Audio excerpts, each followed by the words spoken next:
tal, Pablo? Hola, gracias. Alex. ¿Cómo estás? Un gusto. ¿Y vos? Un gusto. Cuéntame, Pablo, en este contexto que estamos viviendo hoy de una transformación a una velocidad que nunca antes se venía dando, ¿cuáles son los grandes retos que enfrentan compañías de la talla de Unilever? El gran desafío que tenemos es la velocidad a la cual transformamos el liderazgo. ¿A qué velocidad nuestro liderazgo transforma la propia organización? ¿A qué velocidad el liderazgo le da lugar a quienes tienen capacidades diferentes, que en general son los millennials, la gente más jóvenes, a crear disrupciones internas que te ayuden a ir a mayor velocidad? ¿Y cómo están encarando justamente esta nueva necesidad de liderazgo? ¿Qué cosas concretas están haciendo desde la compañía? Mira, lo más importante y lo más fundamental es crear un ambiente en el cual los millennials y la gente más joven pueda desarrollarse y pueda también influir directamente, digamos, al liderazgo. Nosotros tenemos procesos, por ejemplo, que son para mí muy disruptivos de reverse mentoring. Es decir, ¿qué significa? Que quienes son más jóvenes, quienes tienen otro tipo de capacidades, pueden coachar y pueden dar feedback y pueden ayudar a desarrollar estrategias a los más grandes, a quienes lideran. Porque como te decía antes, todavía hoy quienes lideramos, y me incluyo, venimos de paradigmas del pasado y entendemos muchísimo menos que las nuevas generaciones a lo que es la disrupción tecnológica, la disrupción de las nuevas tecnologías, el impacto del e-commerce, con lo cual poder acercarnos a través de un feedback muy concreto de los más jóvenes nos ayuda a hacer catch up en la velocidad en la que entendemos al mercado. Eso por un lado. Por el otro lado, también está la capacidad de crear condiciones de trabajo para que esa gente se quiera quedar. Porque lo que te pasa también hoy es que los más jóvenes, quienes son más disruptivos, sobre todo los más creativos, cada vez les interesa menos trabajar en compañías como las nuestras. ¿Por qué? Porque nuestras compañías todavía tienen modelos organizacionales de control, de evaluación, etcétera, etcétera, que son del pasado. Mucho más burocrática, mucho más lenta. Entonces, esos jóvenes están mucho menos tentados que en el pasado a trabajar con nosotros. Entonces, cada vez es más difícil para nosotros reclutarlos, retenerlos, etcétera. En estas nuevas generaciones, como el trabajo ya no es para vivir ni el vivir para trabajar, sino que el trabajo es parte de la vida y debería disfrutarse como el resto de la vida. De nuevo, ¿qué cosas concretas están ustedes viendo o planeando para lograr estos tipos de objetivos, ¿no? Mira, lo primero... Y otra pregunta que sumo a esto, vos hablabas de la retención. ¿Seguimos hablando de retención o hay que cambiar también ese chip? Claro. ¿De qué hacer con la Es gente? una buena pregunta. A ver, lo esencial en base a lo que vos decís es, a los más jóvenes lo que se les movió es el eje del trabajo como centro de la vida. Es decir, en el pasado nosotros nos construíamos socialmente a partir del trabajo. Entonces éramos mi hijo el doctor, el ingeniero fulano. Bueno, esa construcción social a partir del trabajo es lo que hoy se diluyó. ¿Por qué? Porque a los jóvenes el trabajo es algo más en sus vidas, así como el esparcimiento, los viajes, las redes sociales, el gimnasio, la vida deportiva. El trabajo es una pieza más, no tan importante como en el pasado. Entonces, en la medida que el trabajo es mucho menos relevante, también se le da menos importancia y es menos doloroso perderlo o no tenerlo, digamos. Entonces, desde esa nueva concepción de lo que es el trabajo, como te decía antes y como vos me preguntabas, para nosotros es mucho más difícil crear condiciones de permanencia. Retención es un concepto del pasado porque ningún joven hoy piensa su carrera en los términos que lo pensábamos en el pasado, o sea, que tiene que ver con una escalerita en la cual vas subiendo y vas progresando. Esa idea de carrera y de progreso ya no existe. Entonces lo que tratamos de hacer es que en el periodo de tiempo que estén, que siempre es mucho menor al que tenían en el pasado, crear condiciones para que esos jóvenes den esa extramilla que necesitamos. El modelo de la flexibilidad laboral y de los sistemas ágiles y virtuales ya está perimido también en algún sentido, porque digamos, los jóvenes inclusive con esos modelos ya tampoco les interesa trabajar en las organizaciones. Entonces pasamos a una nueva etapa que tiene que ver con un sistema mucho más satelital de talento, en el cual no vas a tener a la gente como parte de tu compañía, pero sí la vas a tener como freelancer o trabajando desde afuera, aportando creatividad hacia adentro. Hay una idea generalizada, sobre todo en los mercados desarrollados, en la que dice que los mejores, los más creativos, los más disruptivos, no van a venir a trabajar a compañías como las nuestras. ¿Por qué? Porque saben que esa capacidad es mucho más valiosa como para ponerla a una sola compañía. Entonces saben que ese valor lo pueden, digamos, maximizar vendiendo ese talento y esos recursos a muchas compañías. Lo que nosotros estamos empezando a hacer es crear modelos mucho más flexibles de trabajo que tienen que ver con tener recursos que entran y salen, a los cuales podemos contactar, podemos aprovechar estando fuera de la compañía y dándonos esa creatividad, esa innovación, esa disrupción que necesitamos. Me tomo de lo último que hablaste, de que cada vez más muchos de los recursos de los cuales se van a valer están por fuera de la compañía. ¿Cuán importante sigue siendo, a pesar de que la gente esté adentro o esté fuera de la compañía, es contar con una compañía con propósito? Hoy por hoy es fundamental, y es fundamental simplemente por el paradigma y el sistema de valores que esta generación tiene. Es decir, en el pasado nos preguntábamos mucho menos para qué trabajamos, y nuestra conexión con el trabajo estaba mucho más relacionada con objetivos personales, objetivos de desarrollo económico. Es decir, estaba mucho más relacionado, como vos decías, al deber ser, a qué quiero obtener, a dónde quiero llegar. Hace ya muchos años, Dave Ulrich, que para mí es uno de los pensadores más interesantes que hay en desarrollo organizacional, hará unos 5 o 8 años, escribió un libro que se llamaba The Why of Work, que hablaba justamente del para qué trabajamos. Y esa, que es una pregunta muy interior que tienen los jóvenes, es el principal mecanismo de motivación y de engagement que tienen hoy para conectarse con las compañías, que es ¿para qué vengo acá todos los días a la mañana o estoy en mi casa trabajando? ¿Cómo conecta la compañía y el propósito de esta compañía con mi deseo personal? Y el deseo personal no solo entendido como desarrollarme o crecer, sino también con lo que yo pienso de la sociedad. Es decir, ¿cómo quiero que esta sociedad sea? ¿Y qué rol cumple esa compañía en esa sociedad que yo quiero, digamos, construir? Entonces, en la medida que las compañías construyen un propósito que está muy dirigido a qué lugar quiero construir para esta sociedad, los jóvenes se conectan o no, digamos, con el interés, digamos, general y masivo de una compañía. Obviamente que con eso no alcanza. O sea, una compañía como Unilever tiene un propósito muy relevante, que es disminuir el impacto ambiental, crecer, generar condiciones económicas que ayuden al desarrollo sustentable. O sea, es un propósito, digamos, muy relevante y muy atractivo para los jóvenes. Pero eso no alcanza si cuando un joven entra a esta compañía encuentra que su propósito individual no conecta también con lo que hace en el día a día. Es decir, que esa idea de que estoy acá para lograr algo no tiene un sustento. Es decir, ya ningún joven trabaja para ganar 5 puntos de market share. A nadie motiva ganar 3 puntos de market share o crecer 3% más en un año. ¿Qué motiva a los jóvenes? Encontrar un porqué a lo que están haciendo. Entonces, en la medida que yo, por ejemplo, puedo desarrollar una mayonesa que genera salud, que crea condiciones de salud, que baja el impacto ambiental cuando la produzco, que de alguna manera ayuda, digamos, una parte de la sociedad a consumir más saludablemente, es que un joven se conecta o no.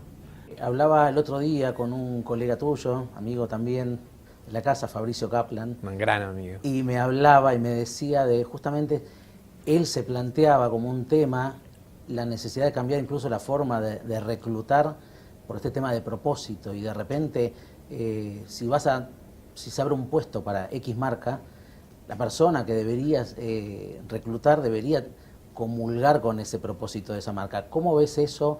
¿Qué tan implementable es? Y sobre todo cuando los planes de carrera no te llevan a trabajar, o no te llevaban, a lo mejor me corregís vos, a trabajar siempre en una misma marca, sino que vas a ir moviéndote de marca en marca. La conexión emocional, ya sea con una marca o con lo que fuera, sí, entre la persona que ingresa, el joven que ingresa, es fundamental. Cuando digo conexión emocional, vos lo decís bien, con la marca, con el propósito de esa marca, pero también con el trabajo. Hoy hay un problema muy grande, digamos, para los jóvenes. Yo tengo hijos y aparte lo puedo vivenciar, pero si no, digamos, cuando uno va a una universidad lo siente. Hay una idea muy generalizada de que las vocaciones están muriendo. Es decir, esta idea de la vocación como teníamos en el pasado, que era, bueno, yo ya a los 15 años más o menos tenía una idea de qué quería hacer, hacia dónde quería ir, cómo construir mi profesión. Bueno, eso está muriendo, básicamente porque los intereses están más diluidos. En esta idea de la cual habla Bauman durante tanto tiempo, de una sociedad líquida y de intereses más líquidos, también la vocación es mucho más líquida. Bueno, también hay menos lealtad a lo que uno elige, digamos, como profesión o como vocación.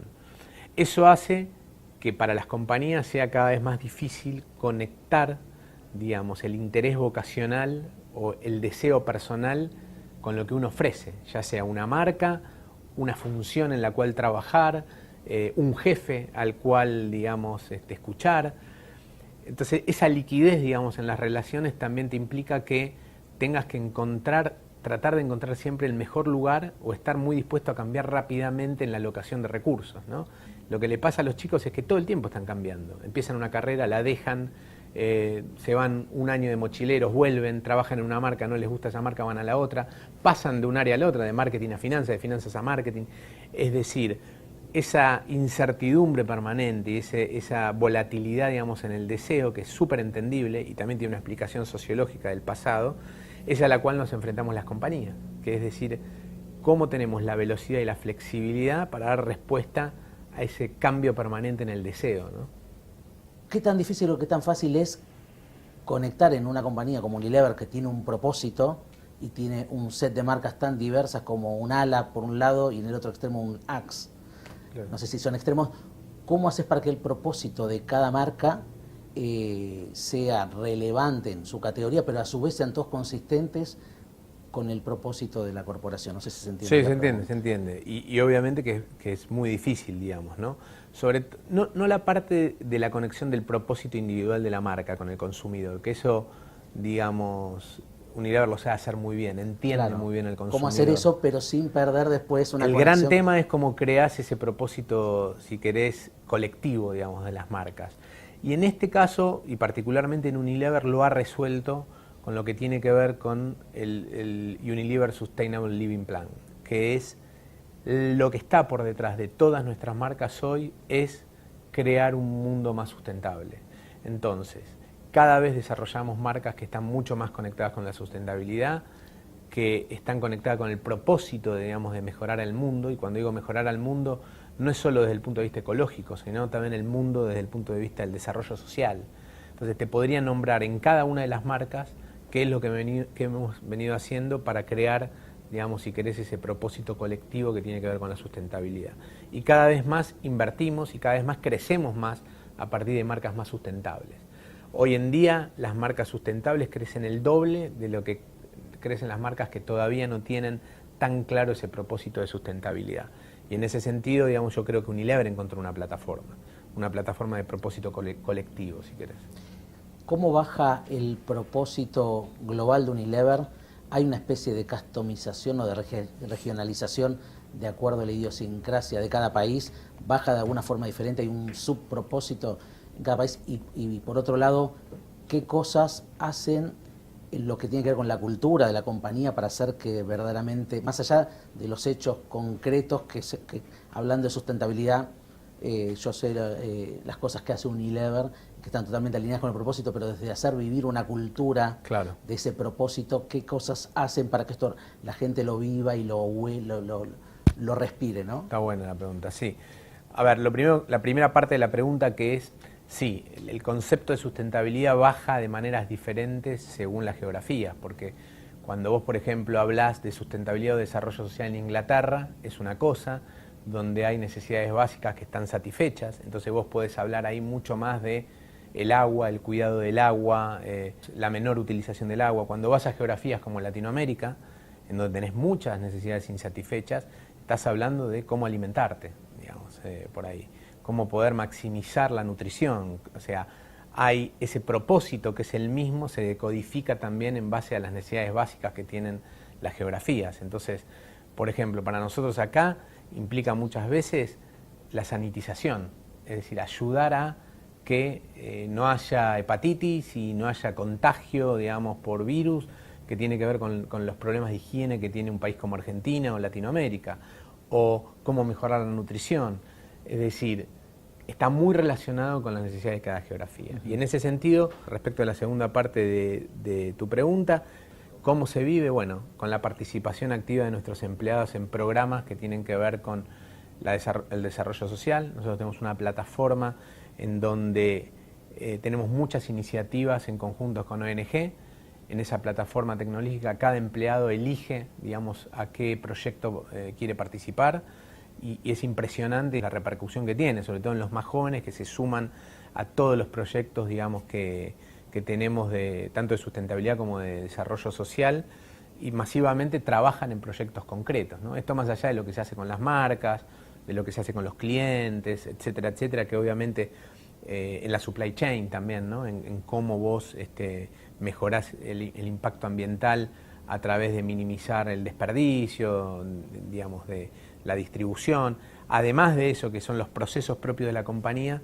hay una plataforma digital que para mí es súper interesante, en donde cada empleado se propone para proyectos, digamos, de sustentabilidad y desarrollo social. Te podría nombrar 20 proyectos que hemos tenido, que son muy, muy impactantes, pero lo importante es cómo los conectamos, ¿no? Que, digamos, por decisión propia, sobre todo los empleados más jóvenes, se encuentran de alguna manera viviendo la sustentabilidad y el desarrollo social a partir de participar en proyectos. Excelente. Te salto un poco de tema a lo que es la agilidad. Hablabas antes de que la agilidad como algo un poco perimido, pero más que nada desde el punto de vista de cómo atraer a lo mejor a las nuevas generaciones. Pero por otro lado, la agilidad es algo que es parte de esta transformación. Todo el mundo está hablando de agilidad. Una cosa es hablarlo y otra cosa es poder implementarlo, ¿no? Como que Totalmente. las grandes metodologías de agilidad, Scrum, Kanban, vienen muchos del mundo, se han desarrollado de la industria del software. Claro. Cuando las querés llevar a las industrias de consumo masivo, tal vez en los proyectos de innovación se pueden aplicar más directamente, pero en el resto del día a día de las compañías, ¿qué tan importante ven la agilidad como una necesidad de acelerar la forma en que funcionan estas compañías, sobre todo cuando más grandes son compañías como Unilever?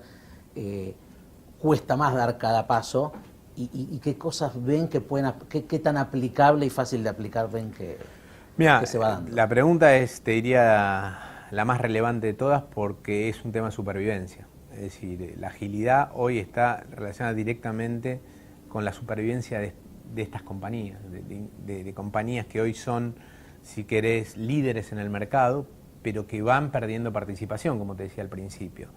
Entonces, ese bleeding, ¿cómo lo parás? Lo parás con mayor agilidad. ¿Y cómo ganas mayor agilidad? Teniendo procesos internos mucho más efectivos. Estas compañías, como Unilever y como las grandes compañías de consumo masivo, se construían desde adentro hacia afuera. Es decir, con procesos internos que regulaban, controlaban y de alguna manera te daban ventajas competitivas con respecto al afuera, al mercado. Hoy esos mismos procesos internos que desarrollamos hace 20 años son los que te traban. Por ejemplo, los sistemas de control, los sistemas de evaluación, los sistemas de follow-up, digamos, que tenemos, los sistemas de inversión, que son, digamos, mucho más presupuestarios y de largo plazo, etcétera, etcétera. Bueno, todos esos mecanismos que antes te daban ventajas competitivas hoy te las quitan. Es decir, hay muchos modelos de cuestionamiento interno que por supuesto van más lento de lo que deberíamos, porque el statu quo todavía se mantiene, porque quienes lideran estas compañías también somos del pasado. Es decir, todavía miramos desde la lente del pasado y desde los sistemas del pasado. Yo diría, lo que está pasando hoy es que hay una competencia entre sistemas de valores antiguos con nuevos, que son los que están bloqueando, facilitando la agilidad organizacional. Las compañías que logren que el presente y el futuro venzan a los paradigmas del pasado son las que van a tener mayor velocidad y más agilidad para ganar el mercado. Entonces, ese cambio interno es el que te va a dar competitividad externa, no hay otra forma. ¿Cuánto han aprendido de agilidad de las compañías que han venido comprando los $1 Shave de este mundo? Y cómo después es el manejo de estas adquisiciones, que si los metes dentro de la máquina unileveriana, los terminás ralentizando versus Totalmente. Aprovechar esto y trabajarlo satelitalmente. Contame un poco de eso. Totalmente. Esa es la gran, te diría, la gran pregunta que nos estamos haciendo, ¿no? Porque capabilities estamos comprando. Por ejemplo, vos mencionaste Dollar Shave Club, que es una gran triunfadora del negocio del e-commerce en los últimos 10 años en Estados Unidos. Nadie podía sacarle participación de mercado a Gillette, y Dollar Shave Club lo hizo en 4 años, digamos, ¿no? Se quedó con un 15-20% del mercado de shaving. ¿Cómo lo hizo? Muy fácil, digamos, con un modelo de negocio totalmente distinto, basado en e-commerce, de menos costo, de menos precio. Ahora, la gran pregunta es, nosotros necesitamos esas capabilities. las compramos. La pregunta es, ¿podemos absorberla y a partir de esa absorción e integración a la compañía crear esas capabilities? Bueno, por ahora creemos que no. Por eso esas compañías todavía siguen standalone, porque creemos que la absorción puede también traerle un bloqueo, digamos, a la agilidad y a la velocidad de esas compañías, y lo que estamos tratando de hacer es de aprender, teniéndolas todavía fuera de Unilever, pero aprendiendo de lo que hacen. Es decir, de qué manera ellos desarrollaron esas capabilities y cómo podemos hacerlo también internamente aprendiendo, digamos, de lo que adquirimos. Antes hablabas del mentoring de abajo hacia arriba de las nuevas generaciones. ¿Podría haber un mentoring de estas compañías de afuera hacia adentro? Sin duda lo hay, sin duda lo hay. Muchas gracias, Pablo, por esta charla. Siempre es un placer hablar con vos. Un montón de gente te está mirando. Si querés dejar algún último mensaje. La gran pregunta, digamos, ya no es si tenemos que cambiar o no cambiar, desarrollar nuevas capacidades, sino es a qué velocidad lo hacemos, ¿no? Yo creo que esa es la gran pregunta que tenemos hoy las organizaciones. Y las organizaciones que logren cambiar más rápido van a ser las que ganen, y las que no lo hagan van a perder. Y yo personalmente creo que ese cambio empieza por un modelo de liderazgo distinto, es decir, un modelo de liderazgo que cuestione el propio statu quo. A la velocidad que se cuestione ese statu quo es a la velocidad que vos vas a ser más competitivo. Por eso es tan relevante trabajar sobre modelos de liderazgo diferentes, ¿no? Así que muchas gracias, Ale, gracias a vos por la visita. Por favor, nos seguimos viendo y nos veremos en otro Coffee Break. Cómo no, un placer.